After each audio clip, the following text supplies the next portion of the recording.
Tonight we're exploring that familiar silver companion floating above us each night.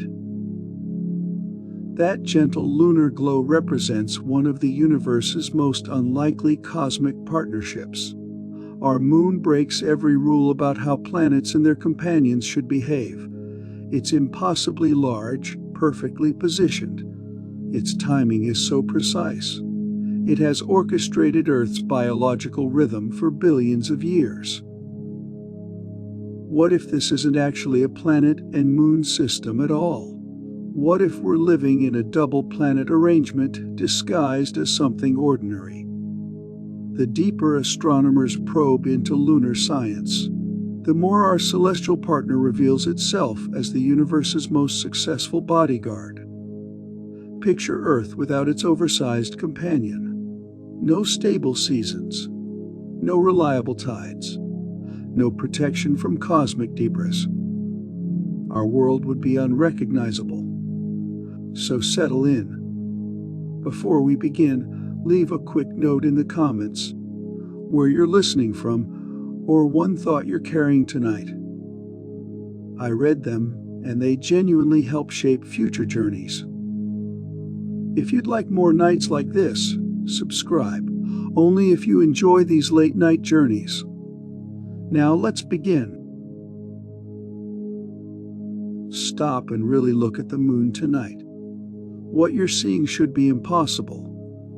Our lunar companion measures 3,474 kilometers across. That makes it larger than Pluto. It's roughly 1/4 the size of Earth itself. Most people assume that's normal cosmic behavior. It's like assuming your neighbor's house should be 1/4 the size of yours. Completely unreasonable by any standard. Picture the cosmic size comparison.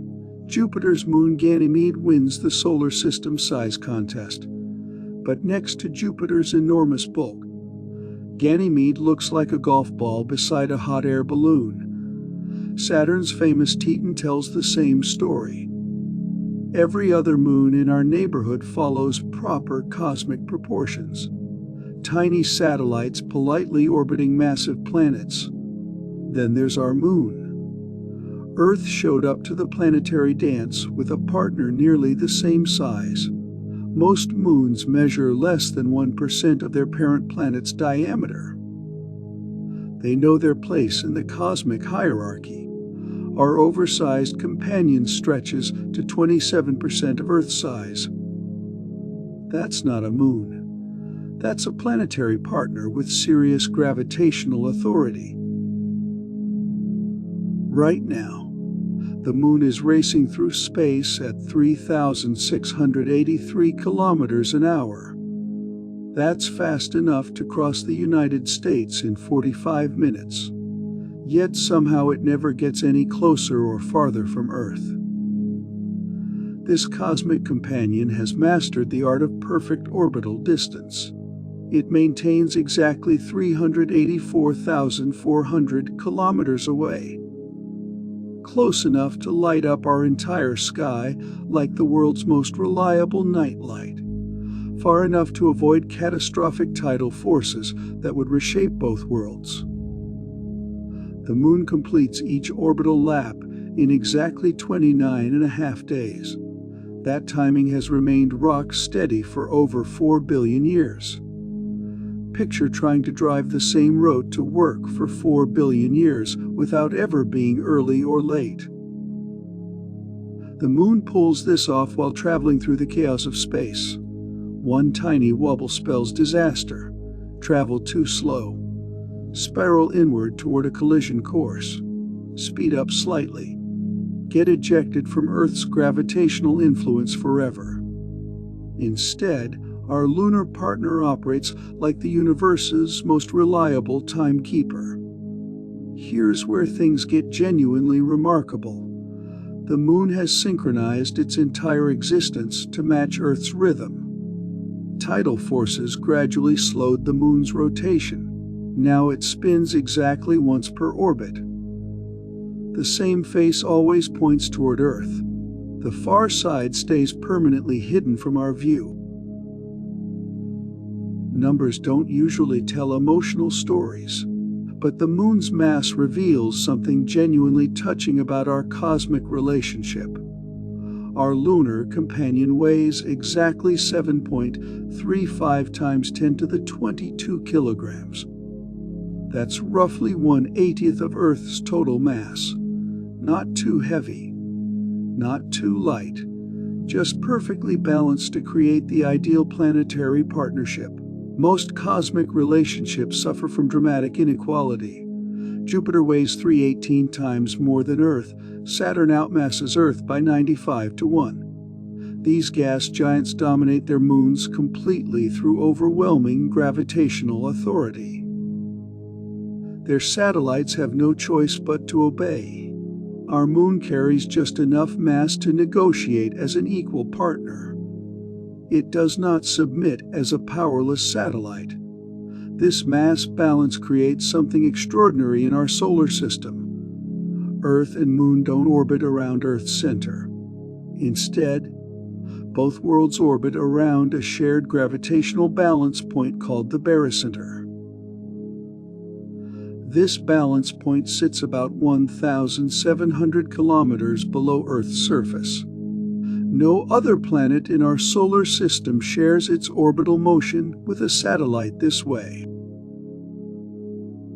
What would it feel like to walk on another world? Step onto the moon's surface. You'd experience something no human was designed to handle. Gravity so weak it turns normal movement into a cosmic ballet. Lunar gravity measures just 1.6 meters per second squared. That's 1/6 of Earth's gravitational strength. Your body weight would instantly drop to about 16% of normal. A 1 in 50-pound person becomes 25 pounds of pure bouncing potential. Apollo astronauts discovered this first and during their lunar expeditions. They could hop several feet high with minimal effort. Each step became a gentle leap across the lunar landscape. Equipment that required multiple people to lift on Earth could be handled by one person on the moon. The weak gravity transformed routine tasks into something resembling a slow-motion trampoline performance. But this gentle gravitational touch serves a crucial purpose for Earth. The moon's reduced gravity allows it to maintain perfect orbital distance, neither crashing into us nor flying away into space. Stronger gravity would pull the moon closer. It would create catastrophic tidal forces. Weaker gravity would fail to generate the tidal effects. Those tides have stirred Earth's oceans for billions of years. The moon experiences the most dramatic temperature swings in our local solar system.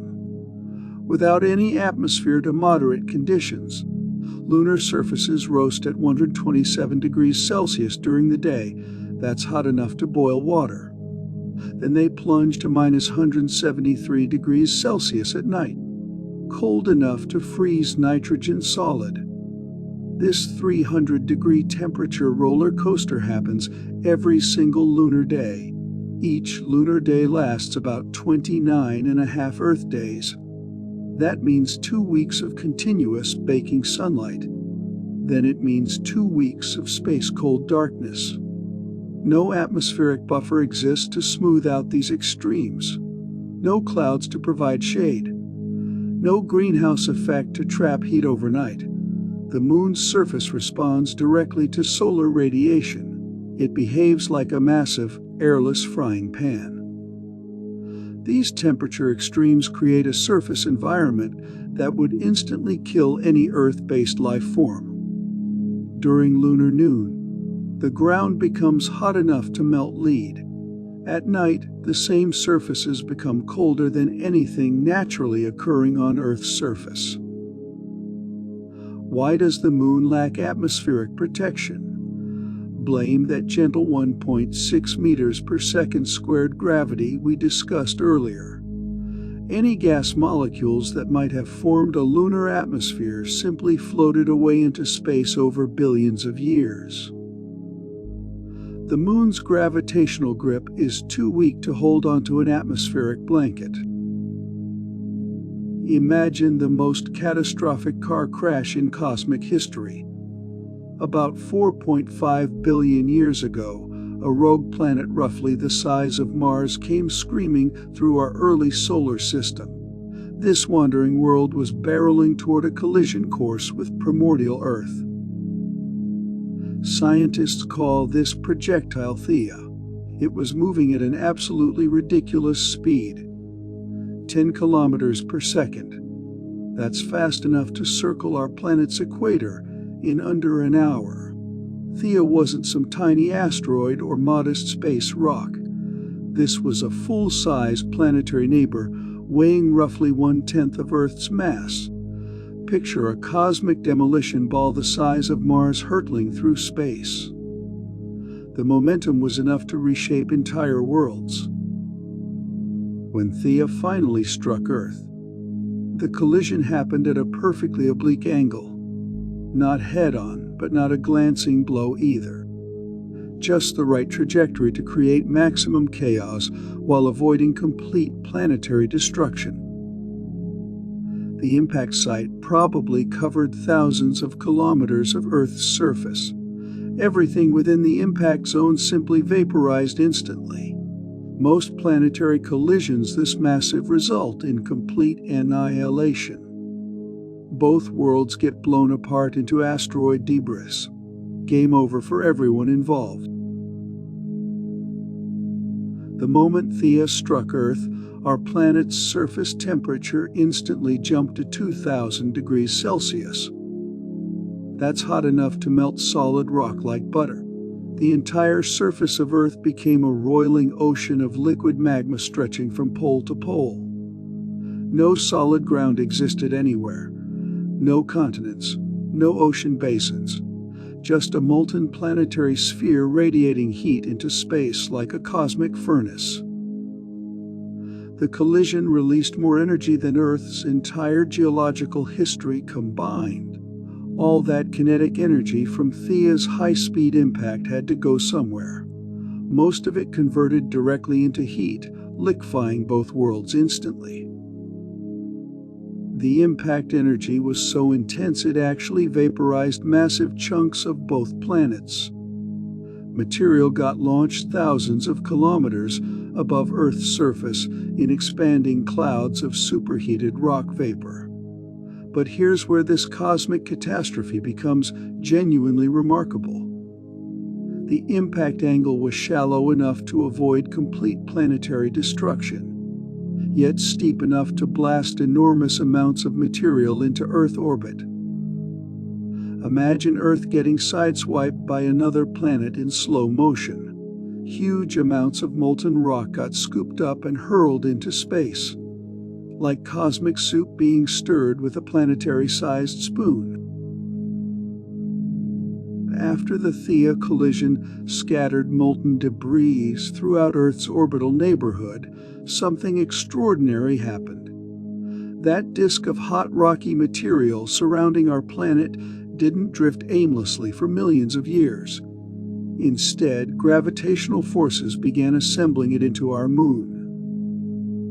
The construction timeline, roughly 100 years. That's faster than most human lifetimes. Cosmic construction projects normally take geological ages to complete. Planets form over millions of years through gradual accretion. Even small asteroids require thousands of years to grow from cosmic dust. The moon assembled itself in about a century through the universe's most accelerated building program. The process resembled a cosmic snowball effect operating in fast forward. Initially, the debris disk contained countless chunks of molten rock orbiting Earth. Larger pieces began attracting smaller fragments through gravitational pull. These growing clumps then attracted even more material. Within decades, several major proto-lunar bodies dominated the orbital disk. Eventually, one of these growing lunar embryos became gravitationally dominant. It systematically absorbed all the remaining material in Earth's orbital neighborhood. When our newly assembled moon first appeared in Earth's sky, it dominated the heavens like an enormous silver spotlight. The freshly constructed lunar world started its orbital career just 22,000 kilometers away from Earth's surface. That's roughly 1/16th of the current distance. From Earth's perspective, the moon would have appeared about 16 times larger than it does today, stretching across significant portions of the sky like a cosmic ceiling. Those early days featured tidal forces that would make modern tsunamis look like gentle ripples. Ocean tides rose and fell by hundreds of meters every few hours. The gravitational interaction between such closely spaced worlds created constant geological mayhem. Earth's newly solidified crust experienced regular tidal flexing that kept large portions molten for extended periods. But this intense gravitational relationship came with a built-in adjustment mechanism. Tidal friction began gradually slowing Earth's rotation while simultaneously pushing the moon farther away. Every day became slightly longer as lunar gravity acted like cosmic brakes. Meanwhile, the moon used this stolen rotational energy to boost itself into increasingly distant orbits. The recession process operated with mathematical precision over geological time. For decades, the giant impact theory remained an interesting but unproven hypothesis. Scientists needed cosmic DNA evidence to prove that Earth and Moon actually formed from the same catastrophic event. That evidence finally arrived through detailed analysis of lunar samples returned by Apollo missions. Apollo astronauts collected 382 kilograms of lunar rocks from 6 different landing sites. Back on Earth, sophisticated laboratory analysis revealed something remarkable about these extraterrestrial samples. The oxygen isotopes in lunar rocks match Earth's isotopic fingerprint with 99.9% accuracy. That level of similarity is virtually impossible unless both worlds formed from the same source material. Oxygen isotopes work like cosmic fingerprints. Different regions of the solar system contain unique isotopic signatures. Mars rocks contain distinctly different oxygen ratios than Earth rocks. Meteorites from the asteroid belt show their own characteristic patterns. Every planetary body develops its own isotopic identity based on where and how it formed. The Earth-Moon isotopic match proves that both worlds contain material from the same cosmic source. If the Moon had formed independently somewhere else, its isotopic signature would be completely different. Only a formation scenario involving shared material from the same planetary collision could explain this isotopic identity. Slice the Moon in half like a cosmic onion. You'd discover something genuinely surprising. Our lunar companion isn't just a solid ball of rock. Instead, it contains a sophisticated 4-layer interior architecture that rivals Earth's internal organization. At the very center sits a small iron core measuring about 350 kilometers in radius. That's roughly the distance from New York to Pittsburgh stuffed into the Moon's heart. This lunar core operates quite differently from Earth's massive iron center. Earth's core spans 3,500 kilometers in radius, 10 times larger than our Moon's central furnace. But size isn't everything in planetary engineering. The Moon's compact iron heart generates enough heat through radioactive decay to keep portions molten even today. 4.5 billion years after formation. Surrounding the iron core lies the lunar mantle, a thick shell of hot rock extending outward for roughly 1,400 kilometers. This represents the Moon's main structural layer, containing most of lunar mass. The mantle composition resembles Earth's interior rocky layers, but with crucial differences. Lower iron content, different mineral ratios, evidence of the violent mixing process that occurred during the Theia collision. The Moon suffers from the solar system's worst case of cosmic lopsidedness. The near side crust measures a relatively modest 30 kilometers thick. The far side crust stretches to roughly 70 kilometers deep. That's more than twice as thick. Imagine having a basketball where one half of the surface was twice as thick as the other half. The Moon basically has a cosmic bad hair day that's lasted for billions of years. This crustal asymmetry creates dramatic differences between lunar hemispheres. The thin near-side crust allowed ancient volcanic eruptions to reach the surface more easily. These created the dark patches we see from Earth. These regions, called lunar maria, formed when molten rock broke through the relatively thin crustal barrier. Dark basaltic lava flooded large impact basins. Meanwhile, the thick far side crust acted like cosmic armor plating. Volcanic eruptions couldn't penetrate this heavy protective layer. Instead of smooth dark plains, the far side remains dominated by heavily cratered highlands. Ancient impact craters remain perfectly preserved because no volcanic resurfacing occurred to smooth them over. Scientists still debate what caused this dramatic architectural imbalance. Earth's gravitational influence might have affected lunar crust formation during the Moon's early molten period.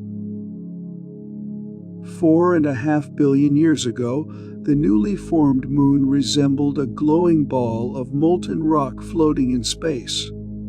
The entire lunar surface was covered by a global magma ocean hundreds of kilometers deep. As this cosmic lava lamp gradually cooled over millions of years, something interesting happened. Different types of rock crystallized at different depths. This created the Moon's distinctive two-tone surface pattern visible from Earth today. The first minerals to crystallize were light-colored plagioclase feldspar crystals. Being less dense than the surrounding molten rock, these crystals floated upward like cosmic foam. They gradually accumulated at the surface to form what geologists call an orthosit. This white, aluminum-rich rock became the foundation for the lunar highlands. The bright, heavily cratered regions that dominate most of the Moon's visible surface.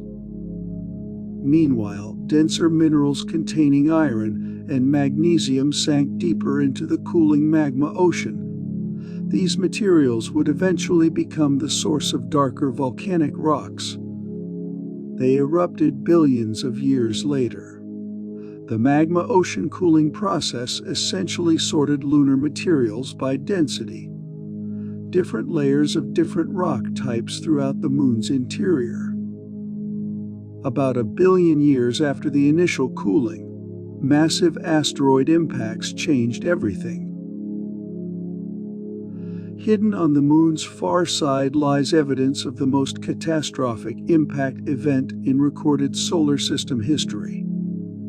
The South Poacan Basin stretches roughly 2,500 kilometers across the lunar surface. Large enough to swallow the entire continental United States with room to spare. This cosmic wound represents the largest impact crater on any solid body we've discovered in our local neighborhood. The asteroid responsible for creating this massive depression must have been enormous. Perhaps 200 kilometers in diameter. That's roughly the size of a small moon crashing into our moon at cosmic velocities.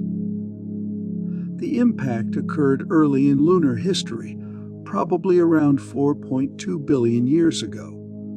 Our solar system was still experiencing heavy bombardment from leftover planetary formation debris. The collision energy released during this impact defies easy comprehension. The asteroid's strike excavated material down to depths of 60 kilometers. It punched completely through the lunar crust and into the underlying mantle. Rocks that normally remain buried deep within planetary interiors got blasted to the surface. This provided scientists with samples of lunar mantle material they could never obtain otherwise. Recent spacecraft missions have detected unusual mineral concentrations within this ancient impact site. Apollo astronauts left behind more than footprints and flags during their lunar expeditions.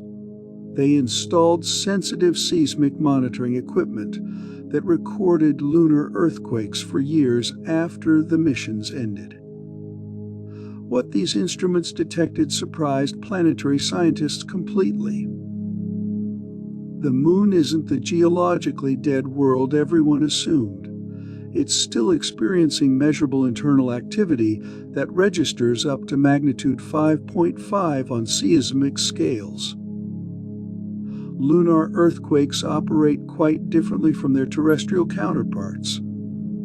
Earth's earthquakes typically last seconds or minutes as tectonic plates suddenly slip past each other. Moonquakes can continue reverberating for over an hour. The Moon lacks water and atmospheric dampening effects. Seismic waves travel through the dry lunar interior like sound waves through a giant cosmic bell. A bell that refuses to stop ringing. These lunar seismic events fall into several distinct categories. Deep moonquakes originate roughly 700 kilometers below the surface. They're probably caused by tidal flexing as the Moon's orbit carries it closer to and farther from Earth. Shallow moonquakes occur within 50 kilometers of the surface and produce the strongest seismic signals. Some measuring magnitude 5.5, strong enough to cause noticeable shaking. The most intriguing moonquakes coincide with lunar tidal cycles. The Moon refuses to maintain a boring circular orbit around Earth. Instead, our cosmic companion follows an elliptical path that carries it through a monthly distance dance. The range spans from 356,000 to 46,000 kilometers away. That's a 50,000 kilometer swing each month. It is roughly equivalent to the Moon shifting by more than 3 Earth diameters. Talk about a relationship that needs serious personal space adjustments. When the Moon reaches its closest approach, called perigee, it appears roughly 14% larger in our sky. The gravitational effects become noticeably stronger too. Ocean tides rise higher during perigee periods. Sometimes this catches coastal communities off guard with unexpectedly powerful tidal surges.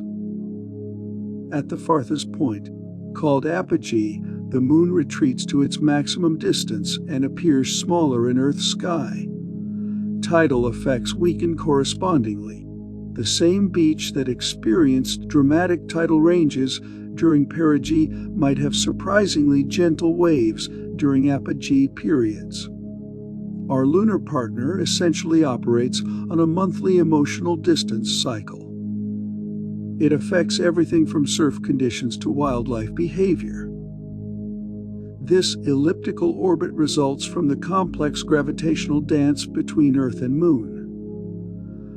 The Sun's additional gravitational influence complicates everything further. Billions of years ago, the Moon spun freely on its axis like any normal celestial body. Early lunar days lasted only a few hours as our cosmic companion rotated independently through space. But Earth's gravitational influence had other plans for lunar behavior. Through a process called tidal locking, our planet gradually slowed the moon's rotation. The slowing continued until it matched the orbital period exactly. Now the moon spins once per month, precisely the same time it takes to complete one orbit around Earth. This synchronization creates the moon's most distinctive behavioral quirk. The same lunar hemisphere always faces Earth, while the opposite side remains permanently hidden from our view. We see roughly 50% of the lunar surface from Earth. The other 50% stayed completely mysterious until space missions finally photographed the far side in the 1960s. The moon essentially became Earth's most devoted dance partner, always maintaining eye contact throughout their cosmic waltz. Tidal locking occurs through gravitational friction over geological time scales. Earth's gravity creates bulges in the moon's solid structure, similar to how lunar gravity creates ocean tides on our planet. Eventually, the moon's rotation slowed to match its orbital period exactly. At this point, the same side always faces Earth, eliminating further tidal flexing. The system reached gravitational equilibrium. The moon doesn't orbit Earth in a simple flat circle around our planet's equator. Instead, lunar orbit tilts 5.1 degrees relative to Earth's equatorial plane. This creates a complex three-dimensional flight path that carries our cosmic companion both north and south of the equatorial zone. Every month, the moon traces a wavy path across Earth's sky. It carries as far as 28.5 degrees north and south of the celestial equator. For observers at different Earth latitudes, this creates dramatically different lunar viewing experiences. People living near the Arctic Circle sometimes see the moon rise and set at unusual angles. Tropical residents observe lunar paths that vary significantly from month to month. This 5.1 degree tilt results from the chaotic early solar system conditions when the moon first formed. The giant impact that created our lunar companion occurred at an angle that didn't perfectly align with Earth's rotation. Plus, gravitational influences from the Sun and other planets gradually modified the initial orbital orientation. The current inclination represents billions of years of gravitational fine-tuning. The orbital inclination creates seasonal variations in lunar behavior that ancient cultures noticed. They incorporated these patterns into their calendars. Some months, the moon rises further north along the horizon. Other months, it appears further south. Stand outside and watch the moon carefully for several years. You'll notice something peculiar about its behavior. Our cosmic companion doesn't maintain perfectly steady motion across the sky. Instead, it executes a slow, complex wobble pattern that takes 18.6 years to complete one full cycle. This motion is called libration. It creates subtle figure-8 patterns in lunar position that ancient astronomers tracked with remarkable precision. Libration occurs because the moon's elliptical orbit and tilted orbital plane interact with Earth's gravitational field in complicated ways. As our lunar partner travels through its monthly elliptical path, orbital speed varies constantly. During faster orbital segments, the moon appears to rock slightly eastward. During slower segments, it rocks westward. These variations accumulate into noticeable positional shifts over months and years. The 18.6-year cycle corresponds to the time required for the moon's orbital plane to complete one full rotation. Think of it as the moon's orbit slowly pivoting in space like a cosmic gyroscope. During some periods of this cycle, lunar orbit aligns more closely with Earth's equatorial plane. During other periods, the orbital tilt reaches maximum inclination. These libration effects allow Earth-based observers to see slightly more than 50% of the lunar surface over time. Right now, as you read this, the Moon is stealing time from Earth. Through tidal friction, our cosmic partner extracts rotational energy from our planet's spinning motion. It uses that energy to boost itself into slightly more distant orbits. This gravitational pickpocketing operation lengthens each Earth day by roughly about 0.02 of a second per century. Meanwhile, it pushes the Moon 3.8 centimeters farther away every year. The energy transfer process operates through ocean tides.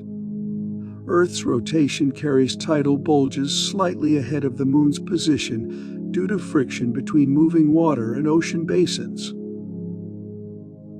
These offset tidal bulges create gravitational forces that act like cosmic brakes on Earth's rotation. They simultaneously pull the Moon forward in its orbit. The result is a gradual exchange of angular momentum between the two worlds. That 3.8 centimeter annual recession might sound tiny, but it adds up significantly over geological time. Since the Apollo missions placed reflective mirrors on the lunar surface, laser ranging experiments have measured this recession with millimeter precision. The Moon has moved about 2 meters farther from Earth just during the past 50 years of human space exploration. Over Earth's 4.5 billion year history, this process has dramatically altered our planet's rotation period. Early in Earth's history, days lasted only 5 to 6 hours because our planet spun much faster. The Moon started its career much closer to Earth and has been gradually stealing rotational energy ever since. 400 million years ago, the Moon engineered one of the most important real estate developments in Earth's history. Through its gravitational influence, our lunar partner created something that wouldn't exist otherwise. Vast tidal zones where ocean meets land in a daily rhythm of flooding and exposure. These coastal laboratories became the testing grounds where marine life first experimented with terrestrial living. The Moon's gravity pulls ocean water toward itself, creating bulges that follow lunar position as Earth rotates. In some coastal regions, this creates tidal ranges reaching 15 meters. That's roughly equivalent to a 4-story building worth of water rising and falling twice daily. Ancient tidal zones offered much more dramatic elevation changes than we see today. They provided extensive shallow water environments that changed conditions every few hours. These intertidal zones created the perfect evolutionary pressure cooker. Marine creatures living in tidal pools had to survive both underwater and exposed to air conditions during each tidal cycle. Over millions of generations, some organisms developed primitive lungs, water retention abilities, and strengthened skeletal structures. These adaptations were capable of supporting body weight without water buoyancy. The Moon essentially operated a cosmic boot camp for amphibious life forms. Earth spins through space like a cosmic top, tilted at exactly 23.5 degrees relative to its orbital plane around the Sun. This seemingly random angle creates our planet's seasonal cycle, the fundamental climate rhythm that has shaped life for billions of years. But this stable tilt isn't accidental or permanent. It requires constant gravitational maintenance from our oversized lunar companion acting as a cosmic posture coach. Without the Moon's stabilizing influence, Earth's axial tilt would wander chaotically over geological time. Computer simulations show that a moonless Earth would experience axial tilts varying from nearly 0 degrees to over 85 degrees. Imagine seasons that change not gradually over months, but dramatically over thousands of years. Some eras would have virtually no seasonal variation. Others would experience extreme seasonal swings that would make polar regions alternately tropical and Arctic. The Moon's gravitational pull on Earth's equatorial bulge acts like a cosmic gyroscope stabilizer. Our planet isn't perfectly spherical. It bulges slightly at the equator due to centrifugal force from rotation. The Moon's gravity tugs on this bulge in ways that resist changes to Earth's orientation in space. Remove the Moon from Earth's vicinity and our planet becomes a cosmic pinball. It would bounce between extreme orientations that would make complex life impossible. Without lunar gravitational stabilization, Earth's axial tilt could wander anywhere from nearly upright to almost sideways. These variations would create temperature swings exceeding 100 degrees Celsius in the same location across geological time periods. Picture Earth tilted 85 degrees instead of our stable 23.5 degrees. During summer in the northern hemisphere, the North Pole would point almost directly at the sun. This would create months of continuous daylight and temperatures hot enough to boil water. 6 months later, the same polar region would face away from the sun completely. It would experience temperatures colder than Antarctica's worst winter. Equatorial regions would alternate between moderate climates and frozen wastelands. These extreme axial variations would occur over thousands to millions of years, too slowly for organisms to adapt through normal evolutionary processes, but too quickly for life to evolve completely new survival strategies. Complex ecosystems require environmental stability spanning millions of generations. Chaotic climate variations would constantly reset evolutionary progress. This would prevent the development of sophisticated life forms. Early Earth spun through space like a cosmic speed demon. 4.5 billion years ago, our planet completed a full rotation in just 5 to 6 hours. This created day-night cycles that changed faster than most biological processes could adapt to. The Moon stepped in as Earth's personal trainer. It gradually slowed our planetary rotation through tidal friction until it reached the current 24-hour period, an optimal day length for complex life development. Imagine trying to evolve sophisticated biological processes on a world where day and night alternate every few hours. Plants couldn't complete photosynthesis cycles before darkness returned. Animals couldn't develop complex sleep patterns or hunting strategies. Temperature variations would happen so rapidly that organisms couldn't adapt to daily heating and cooling cycles. Early Earth's hyperactive rotation created an environment hostile to anything more complex than simple bacterial life. The Moon's gravitational influence on Earth's oceans created tidal friction that acted like cosmic brakes on our planet's rotation. This process required billions of years, but eventually produced a day length that allows complex biological processes to operate effectively. 24-hour days provide the perfect balance for life as we know it. The Moon doesn't just create ocean tides. It also generates tides within Earth's solid interior that keep our planet geologically alive. As Earth and Moon orbit their shared center of gravity, the changing gravitational forces continuously flex and squeeze Earth's interior. like a cosmic stress ball. This internal massage generates heat through friction and maintains the mantle convection that drives plate tectonics. It keeps our world dynamically active. Earth's solid rock layers actually rise and fall by several centimeters during each tidal cycle, similar to ocean tides but much smaller in magnitude. These solid Earth tides create constant internal stress that generates heat through mechanical friction. While the effect seems tiny, it adds up significantly over geological time scales. It contributes to the thermal energy that keeps Earth's interior molten and convective. This tidal heating helps explain why Earth remains geologically active after 4.5 billion years. Similar-sized planets like Venus have largely solidified.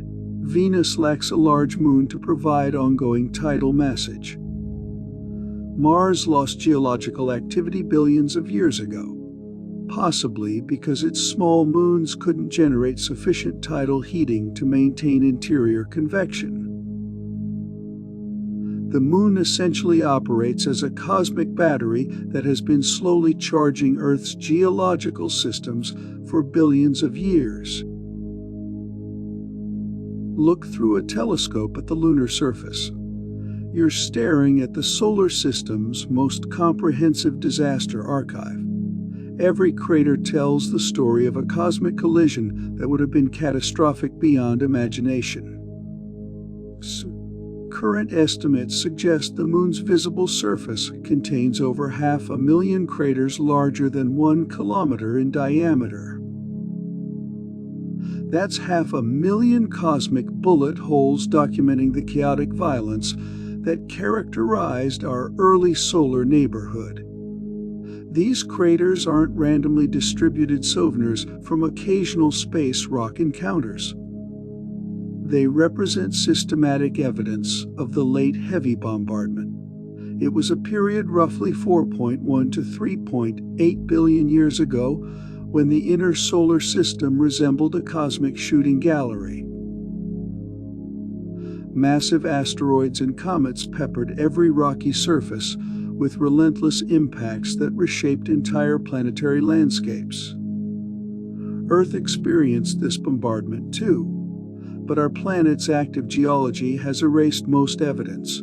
Plate tectonics, erosion, and volcanic resurfacing removed the scars. The Moon lacks these geological renewal processes. Every impact crater remains exactly where it formed, preserved in airless perfection, like cosmic crime scene photos that never fade. The lunar surface functions as a permanent museum displaying the solar system's violent adolescence. Hidden on the Moon's western edge lies evidence of one of the most spectacular cosmic crashes in recorded solar system history. The Oriental Basin stretches roughly 1,200 kilometers across the lunar surface. An impact crater so massive it could swallow the entire state of Texas with room to spare. This cosmic wound represents the youngest and best preserved example of the giant impact basins that dominated early lunar geology. The asteroid responsible for creating Oriental must have been enormous, perhaps 100 kilometers in diameter. That's roughly the size of a small moon crashing into our moon at speeds exceeding 20 kilometers per second. The impact occurred about 3.9 billion years ago, making it one of the final major events in the late heavy bombardment period. This period reshaped the inner solar system. What makes Oriental particularly spectacular is its pristine preservation of impact crater anatomy. Most large lunar basins suffered subsequent impacts that obscured their original structure. Oriental remains beautifully intact. It displays the classic concentric ring pattern that large impacts create. The central impact zone is surrounded by multiple circular mountain ranges. These formed when the collision sent shock waves rippling outward through solid lunar rock. The bright, heavily cratered regions visible from Earth tell the story of cosmic warfare that ended 3.8 billion years ago. These lunar highland areas preserve the final chapter of the late heavy bombardment, a period when the inner solar system experienced its last great wave of catastrophic impacts. The highland terrain looks like a battlefield because that's essentially what it was, the site of billions of years of cosmic combat between solid surfaces and space debris. Highland regions formed from the Moon's orbital crustal material created when the lunar magma ocean crystallized over 4.4 billion years ago.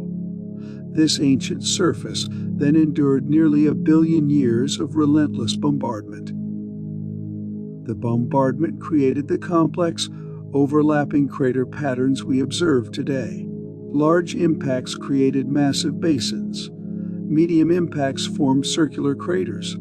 Small impacts peppered every square kilometer with cosmic bullet holes. The bombardment intensity during this period exceeded anything the modern solar system experiences by factors of thousands. Computer simulations suggest that major impacts capable of creating 100-kilometer craters occurred roughly every million years. Smaller impacts happened constantly, perhaps several large impacts per century. Any complex life attempting to evolve during this period would face regular extinction-level events. The dark patches visible on the Moon from Earth aren't shadows or lunar oceans. They're massive volcanic plains created by eruptions that occurred billions of years after the Moon's initial formation. These regions, called lunar maria or seas, formed when dark basaltic lava flooded large impact basins. The volcanism occurred between 3.9 and 3.1 billion years ago. The volcanic activity created smooth, dark surfaces that contrast sharply with the bright, heavily cratered highland regions. Lunar volcanism operated quite differently from Earth's volcanic processes. The Moon lacks plate tectonics or active geological forces that drive continuous volcanic activity on our planet. Instead, lunar eruptions occurred episodically when radioactive heating in the deep interior generated enough molten rock to reach the surface. This happened through fractures created by massive impacts. The volcanic eruptions that created lunar maria were spectacular by any standard. Molten basaltic lava flowed across the lunar surface for hundreds of kilometers. It filled entire impact basins with liquid rock. Some individual lava flows covered areas larger than entire Earth continents. The volcanism continued for nearly a billion years. Multiple eruption episodes gradually built up the thick basaltic deposits visible today. In 1609, Galileo Galilei aimed a crude optical device at the Moon and accidentally shattered thousands of years of human assumptions. His primitive telescope, basically two lenses mounted in a tube with roughly 20 times magnification, revealed something that contradicted everything scholars believed about heavenly bodies. The Moon wasn't a smooth, perfect sphere, as Aristotelian philosophy insisted. It was a battered, mountainous world covered with circular depressions that looked remarkably similar to terrestrial landscapes. Ancient philosophers had taught that celestial objects represented divine perfection, unblemished spheres moving through the heavens in perfect geometric harmony. The Moon's surface was supposed to be mirror smooth, reflecting sunlight like a polished silver ball. Galileo's telescope showed instead a world with towering mountain ranges casting long shadows across crater-riddled plains. Some lunar peaks rose higher than Earth's tallest mountains. This discovery triggered a philosophical earthquake that extended far beyond astronomy. If the moon contained mountains and valleys like Earth, perhaps other celestial bodies resembled terrestrial worlds. Maybe the universe consisted of countless worlds rather than a single, unique Earth surrounded by perfect celestial machinery. Galileo's lunar observations planted the intellectual seeds that would eventually grow into our modern understanding of planetary science. But July 20, 1969 represents the most audacious achievement in human exploration history. After traveling about 384,000 kilometers through the vacuum of space aboard a vehicle that weighed less than a modern commercial airliner, Neil Armstrong stepped onto the lunar surface. He spoke words that redefined our species' relationship with the cosmos. That's one small step for man, one giant leap for mankind. The journey to that historic moment required solving engineering challenges that would have been considered impossible just decades earlier. NASA had to develop spacecraft capable of escaping Earth's gravitational well. They needed navigation systems for interplanetary distances and safe landing capability on an airless world. No GPS guidance, no atmospheric braking, no possibility of rescue if anything went wrong. The margin for error was essentially zero. Armstrong and Buzz Aldrin spent 21 hours on the lunar surface during humanity's first extraterrestrial camping trip. They collected rock samples, conducted scientific experiments, and planted an American flag. They left behind a plaque reading, "Here men from the planet Earth first set foot upon the moon, July 1969 AD. We came in peace for all mankind." Every action was carefully choreographed to maximize scientific and symbolic value during their brief surface stay. Between 1969 and 1972, 6 successful Apollo missions transformed the moon from an unreachable celestial object into a thoroughly sampled extraterrestrial laboratory. Apollo astronauts collected 382 kilograms of lunar material from 6 different landing sites. This created the most valuable rock collection in scientific history. Every gram of lunar samples has been analyzed with instruments more sophisticated than anything available during the original missions. The sample locations were chosen to represent diverse lunar terrain types and geological histories. Apollo 11 landed in the Sea of Tranquility, collecting samples from smooth volcanic plains. Apollo 12 targeted another Maria region with different volcanic composition.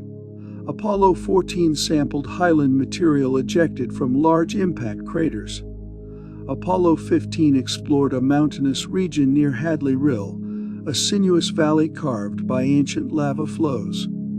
Laboratory analysis of these samples revolutionized lunar science and confirmed theories about moon formation that had been purely speculative. The identical oxygen isotope ratios between Earth and lunar rocks provided smoking gun evidence for the giant impact theory. Chemical analysis revealed that lunar rocks formed in a completely dry environment. No water was involved in any lunar geological processes. This confirmed that the moon formed from material blasted into space by a massive collision. The 21st century opened a new chapter in lunar exploration as nations beyond the United States and Soviet Union joined the cosmic race. China's Chang'e program and India's Chandrayaan missions have revolutionized our understanding of lunar resources. Particularly the discovery of substantial water ice deposits in permanently shadowed polar regions that could support future human settlements. China's Chang'e series began in 2007 with orbital mapping missions that surveyed the entire lunar surface with unprecedented precision. Chang'e 3 achieved China's first soft lunar landing in 2013, deploying the U-2 rover to explore Maria terrain. Chang'e 4 made history in 2019 by achieving the first soft landing on the lunar far side. It used a relay satellite to maintain communications with Earth. India's Chandrayaan program made equally significant contributions to lunar science. Chandrayaan-1 confirmed the presence of water molecules in lunar soil across the entire surface. Chandrayaan-3 successfully landed near the lunar South Pole in 2023. It became the first mission to operate in the polar regions, where water ice concentrations reach their highest levels.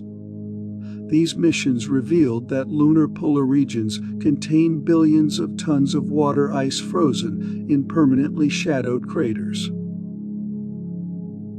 NASA's Artemis program represents the most ambitious lunar exploration initiative since Apollo.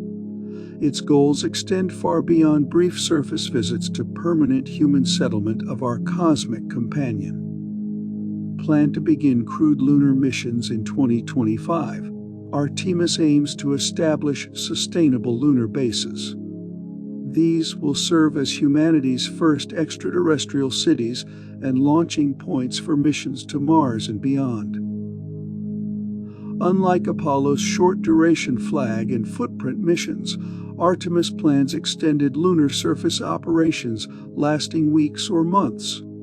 The program will land astronauts near the lunar South Pole. Permanently shadowed craters there contain water ice that can be converted into rocket fuel and life support resources. This location provides both access to valuable resources and nearly continuous solar power for electrical generation. The Artemis architecture includes several revolutionary spacecraft systems. The Orion capsule will transport crews between Earth and lunar orbit. The Lunar Gateway, a small space station orbiting the Moon, will serve as a staging area for surface operations. The human landing system will ferry astronauts between lunar orbit and the surface. Artemis represents an international collaborative effort involving space agencies from Europe, Japan, Canada, and other nations. Each partner contributes specialized technologies and expertise to create a sustainable lunar presence. The long-term vision extends to permanent lunar settlements with industrial facilities, scientific research stations, and perhaps tourist accommodations. 5 billion years from now, our reliable yellow sun will begin the most dramatic career change in stellar evolution. As hydrogen fuel depletes in the solar core, our star will swell into a red giant roughly 100 times its current diameter. Large enough to engulf Mercury's orbit, it will roast everything in the inner solar system with temperatures that would make Venus look like a winter resort. The Moon will experience this cosmic transformation as a front-row spectator to the most spectacular light show in Earth's neighborhood. When the Sun expands into its red giant phase, lunar surface temperatures will skyrocket to over 1,000 degrees Celsius. That's hot enough to melt copper and turn solid rock into glowing embers. Any future lunar settlements will need to relocate to underground bunkers or migrate to more distant worlds. The Moon's airless surface will offer no protection from the intense radiation that will score away any remaining traces of human exploration artifacts. This solar transformation will fundamentally alter the Earth-Moon relationship that has persisted for 4.5 billion years. Earth's oceans will boil away completely, leaving behind a scorched rocky sphere. the atmospheric envelope that has protected terrestrial life will escape into space. Both worlds will become uninhabitable furnaces orbiting a bloated stellar giant. Yet the Moon will survive this cosmic catastrophe better than Earth. Currently, the Moon retreats from Earth at 3.8 centimeters per year through tidal friction. That's roughly the speed your fingernails grow. This cosmic separation process that began billions of years ago will continue for billions more years. Eventually, our celestial partnership will reach its final configuration. The Moon will stabilize at roughly 600,000 kilometers from Earth, about 60% farther than its current orbital distance. This gradual recession occurs because tidal forces transfer rotational energy from Earth's spinning motion to the Moon's orbital motion. Every ocean tide that rises and falls acts like a cosmic brake on Earth's rotation. Simultaneously, it boosts the Moon into slightly more distant orbits. The process operates with mathematical precision, but it requires geological timescales to produce dramatic changes. As the Moon recedes, both the length of Earth's day and the duration of the lunar month increase proportionally. Currently, Earth days last 24 hours, while lunar months span 29.5 days. When the system reaches final synchronization, both periods will match at roughly 47 current Earth days. At that point, the same hemisphere of Earth will always face the Moon. This is just as the Moon currently shows the same face to Earth. This final orbital configuration represents perfect gravitational equilibrium between the two worlds. Embedded in the lunar soil lies enough clean energy to power human civilization for millennia. The Moon's surface contains roughly 1 million tons of helium-3, a rare isotope deposited by billions of years of solar wind bombardment. This cosmic fuel represents the most valuable natural resource in the inner solar system. It is enough clean nuclear fusion energy to supply Earth's entire power grid for over 10,000 years. Helium-3 fusion produces no radioactive waste, no greenhouse gases, and no toxic byproducts. Unlike conventional nuclear fission that splits heavy atoms apart, helium-3 fusion combines light atomic nuclei to release enormous amounts of clean energy. Just 100 tons of lunar helium-3 could generate as much electricity as all the fossil fuels burned on Earth in an entire year. The Moon essentially functions as a cosmic battery that has been slowly charging with clean energy for geological ages.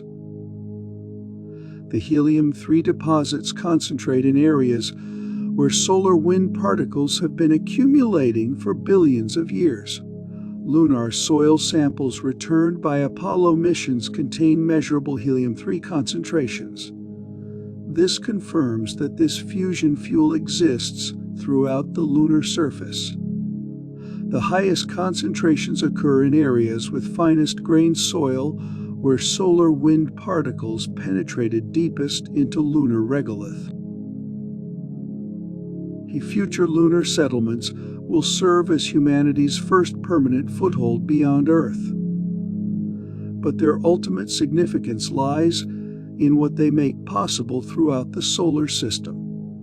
Lunar bases will function as cosmic springboards for missions to Mars, asteroid mining operations, and exploration of the outer planetary moons. The Moon's low gravity and lack of atmosphere create ideal conditions for launching large spacecraft. These would be impossible to lift directly from Earth's surface. Spacecraft assembled and launched from lunar bases require only 1/6 the fuel needed for Earth-based launches. This gravitational advantage makes the Moon an ideal staging area for massive interplanetary missions. They could carry heavy equipment, large crews, and extensive supplies. Mars missions launched from lunar orbit could transport habitats, rovers, and life support systems that would be prohibitively expensive to launch directly from Earth. The Moon will also serve as humanity's training ground for living and working in space environments. Astronauts bound for Mars will practice long-duration missions on the lunar surface. They'll test life support systems, communication protocols, and psychological adaptation strategies. Lunar settlements will develop technologies for growing food, recycling resources, and maintaining equipment in harsh space conditions. These are all essential skills for successful Mars colonization. Eventually, lunar civilizations might become largely independent of Earth. They could develop their own cultures, technologies, and exploration objectives. Future lunar residents could launch missions to Jupiter's moons, Saturn's rings, or even nearby star systems. They would do this using resources extracted from asteroids and comets.